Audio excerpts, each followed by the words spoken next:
Channel.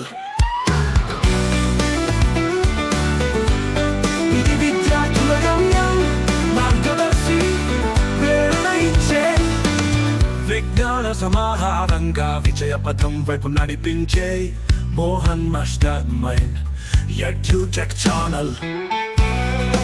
Mohan master mind edutech ఛానల్కి స్వాగతం.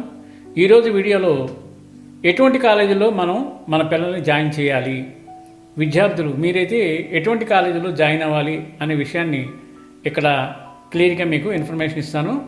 So మన వీడియోస్ మిస్ కాకుండా ఉండాలంటే ఇప్పుడే ఈ క్షణమే సబ్స్క్రైబ్ చేసుకోండి, అలాగే ఆ పక్కన ఉండే బెల్ బటన్ని మ్రోగించండి. మనకి కొన్ని రోజుల్లో 10th క్లాస్ ఎగ్జామ్స్ రిజల్ట్ వస్తాయి. రిజల్ట్ రాగానే మనం కాలేజీలో జాయిన్ చేయవలసిన పరిస్థితి వస్తుంది.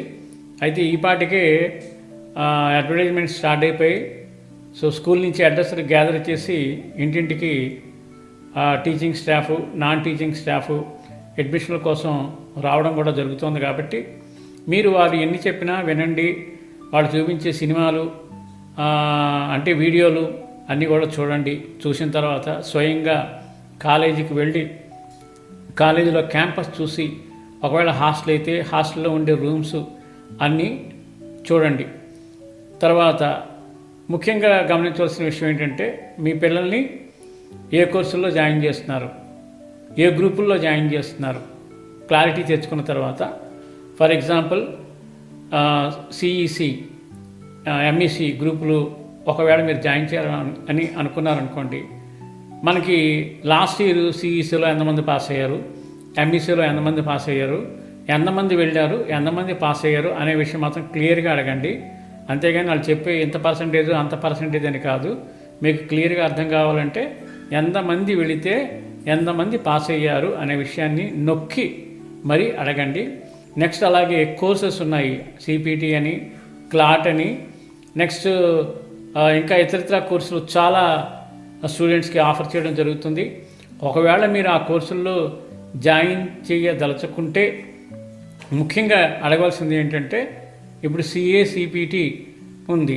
ఆ సిపిటి కోర్సుకి ఏ లెక్చరర్స్ చెప్తారు అంటే, ఇంటర్మీడియట్ చెప్పేవాళ్ళే సిపిటికి చెప్తారా, సిపిటికి సపరేట్ లెక్చరర్స్ వస్తారా అన్న విషయాన్ని గమనించాలి. అలాగే సిపిటి క్లాసులు ఎలా జరుగుతాయి, ఎగ్జామ్స్ ఎలా కండక్ట్ చేస్తారు, టెస్ట్ మార్క్స్ మాకు ఎప్పుడు తెలియపరుస్తారు, ఇది చాలా ఇంపార్టెంట్. దీనికన్నా ముందు ఏంటంటే, సిపిటిలో జాయిన్ అవ్వాలి అంటే సిపిటి గురించి పూర్తిగా మీకు ఐడియా ఉండాలి, లేదా మీరు జాయిన్ చేసే విద్యార్థికి పూర్తిగా ఐడియా ఉండాలి. ఐడియా లేకపోతే మాత్రం వాళ్ళు చెప్పే మాటలకు మీరు తబ్బిబ్బైపోయి జాయిన్ చేసి అనవసరంగా విద్యార్థి బాధపడవలసిన పరిస్థితి వస్తుంది.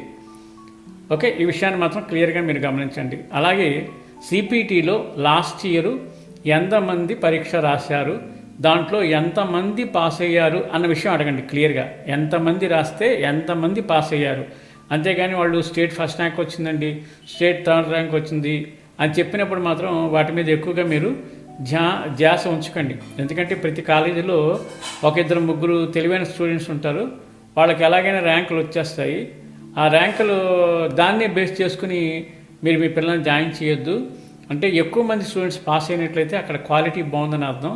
కాబట్టి ఈ విషయాన్ని మీరు గమనించవలసిందిగా నేను కోరుతున్నాను. అలాగే క్లాసుల్లో అంటే సిపిటి క్లాస్ అనుకోండి, వారానికి ఎన్ని క్లాసులు చెప్తారు, వారానికి ఎన్ని టెస్టులు పెడతారు, ఇటువంటి విషయాలన్నీ కూడా క్లియర్గా మీరు తెలుసుకుంటే చాలా చాలా మంచిది. అలాగే హాస్టల్లో ఫెసిలిటీసు, తర్వాత అవి కాకుండా హాస్టల్లో ఉండే విద్యార్థులకు యాక్టివిటీస్ ఏంటంటే కండక్ట్ చేస్తారు, నెక్స్ట్ టీచింగ్ మెథడ్ ఎలా ఉంటుంది. ఇప్పుడు కార్పొరేటెడ్ కాలేజీలో కానివ్వండి, మామూలు కాలేజీలో కానివ్వండి, టీచింగ్ మెథడ్ ఒకే రకంగా ఉంటుంది. అంతేగాని యాక్టివిటీస్ ఏమన్నా నేర్పిస్తారా, లేకపోతే స్పెషల్ టీచింగ్ ఎయిడ్స్ ఉపయోగించి ఏమన్నా చెప్తారా, మరి ఎక్కువ ఫీజు మీకు పే చేస్తున్నందుకు మీ కాలేజీలో ఉండే స్పెషాలిటీ ఏమిటి అన్న విషయాన్ని కూడా మీరు గమనిస్తే చాలా మంచిది. ఎందుకంటే నేను అనుభవపూర్వకంగా చెప్తున్నాను, కార్పొరేటెడ్ కాలేజీల్లో చేశాను, మామూలు కాలేజీలో చేశాను. ఓన్లీ పేరు మాత్రమే మారుతుంది, కానీ అన్ని చోట్ల మాత్రం ఆ కాలేజీలో చెప్పే మెథడ్ ఒకటే. క్లాసులోకి వెళ్ళడం, పాఠం చెప్పడం రావడం, అటువంటి యాక్టివిటీస్ ఏమీ ఉండవు. కాబట్టి యాక్టివిటీస్ కానీ లేదా స్మార్ట్ బోర్డ్స్ ఉపయోగించి చెప్తారా, లేదా పవర్ పాయింట్స్ ఉపయోగించి చెప్తారా, ఇంకా యాక్టివిటీస్ ఏమైనా కండక్ట్ చేస్తారా, ఇటువంటి విషయాలు కూడా గమనించి అడిగితే బాగుంటుంది. ఎందుకంటే స్టూడెంట్కి ఓన్లీ క్లాస్ రూమ్ టీచింగ్తో పాటు ఇటువంటి యాక్టివిటీస్ ఉంటే చాలా మంచిది, త్వరగా నేర్చుకుంటారు. ఎందుకంటే కార్పొరేటెడ్ కాలేజీలు పెద్ద మొత్తాల్లో ఫీజులు వసూలు చేసినప్పుడు ఇటువంటివన్నీ వాళ్ళు చెప్పాలి. అలాగే లెక్చర్స్ అనేవాళ్ళు స్టాండర్డ్గా ఉంటున్నారా, మారుతున్నారా, ఫస్ట్ ఇయర్లో ఉండే లెక్చర్స్ సెకండ్ ఇయర్లో ఉంటారా అనే విషయాన్ని గమనించాలి. ఎందుకంటే ఫస్ట్ ఇయర్లో లెక్చర్స్కి అలవాటు పడిన స్టూడెంట్స్ అదే లెక్చర్స్ సెకండ్ ఇయర్కి వెళ్తే రిజల్ట్ చాలా బాగా వస్తుంది. ఒక బాండింగ్ అనేది ఉంటుంది కాబట్టి స్టూడెంట్కి బాగా అర్థమవుతుంది. లేదా ఫస్ట్ ఇయర్లో ఒక లెక్చరు సెకండ్ ఇయర్లో ఇంకో లెక్చర్ వెళ్ళినప్పుడు చెప్పే మెథడాలజీలో తేడా వచ్చినప్పుడు ఆటోమేటిక్గా పిల్లలు డిసప్పాయింట్ అయ్యి ఏం చేయాలో అర్థం కాక ఆటోమేటిక్గా వాళ్ళ కాన్సన్ట్రేషన్ అంతా దెబ్బతిని చాలా నిస్సాయ స్థితికి వెళ్ళిపోవాల్సిన పరిస్థితి వస్తుంది. కాబట్టి ఆ విషయాన్ని కూడా మీరు గమనించాలి. అలాగే మెటీరియల్స్ ఇచ్చేటప్పుడు మెటీరియల్లో నాణ్యత ఉందా లేదా అనేది గమనించుకోవాలి. ఈ మధ్యకాలంలో మెటీరియల్ అని ఇస్తున్నారు, పైన అట్ట మారుతుంది, కానీ టెక్స్ట్ బుక్కి డూప్లికేట్ తయారు చేసేసి మా మెటీరియల్ అంటున్నారు. కానీ టెక్స్ట్ బుక్ని మెటీరియల్ని కంపేర్ చేస్తే రెండు ఒకే రకంగా ఉంటాయి. సో ఈ రకంగా ఆ విషయాలు కూడా గమనించవలసిందిగా కోరుతున్నాము. అలాగే మార్క్స్ మాత్రం ఎప్పటికప్పుడు ఈజీగా మీకు చేరేటట్లుగా మీరు కనుక్కోండి. అలాగే ఇన్ని అడిగారు కదా, నా తరపు నుంచి ఒక రిక్వెస్ట్ ఏంటంటే అన్ని ఫెసిలిటీస్ ప్రొవైడ్ చేసిన మీరు మాత్రం రెగ్యులర్గా కాలేజీ వాళ్ళని మీ యొక్క పిల్లల తాలూకా అభివృద్ధి ఎలా ఉంది ఏమిటి అని అడగకపోతే మాత్రం చాలా కష్టం. అలాగే కాలేజీకి వెళ్ళినప్పుడల్లా లెక్చర్స్ అందరినీ తప్పకుండా కలవండి. ప్రతి సబ్జెక్ట్ లెక్చర్ని కలవండి. కలిస్తే ఏంటవుతుందంటే పిల్లాడికి ఒక రకమైన భయం, తర్వాత రెండోది ఏంటంటే నాన్న చాలా కేర్ తీసుకుంటున్నాడు నా గురించి అనే ఒక ఆలోచన అనేది వస్తుంది. కాబట్టి తప్పకుండా లెక్చర్స్ని కలవండి. ఒకవేళ స్టాఫ్లో ఆఫీసులో ఒకవేళ కలవడం జరగదన్నా సరే, లేదండి కలిసి వెళ్ళాలని మాత్రం ఖచ్చితంగా అడగండి. అలా అడగడం వల్ల ఏ సబ్జెక్ట్లో మీ అబ్బాయి బాగా వింటలేదా లేకపోతే అల్లరి చేస్తున్నాడా అనే విషయాలన్నీ కూడా క్లియర్గా మీకు అర్థమవుతాయి. కాబట్టి కాలేజీకి పేరెంట్స్ మీటింగ్ కంపల్సరీగా అటెండ్ అవ్వండి. అటెండ్ కాకపోయినా ఫోన్లో లెక్చర్స్తో కన్వర్సేషన్ చేయండి, లెక్చర్స్ని ఇన్ఫర్మేషన్ అడిగి తెలుసుకోండి.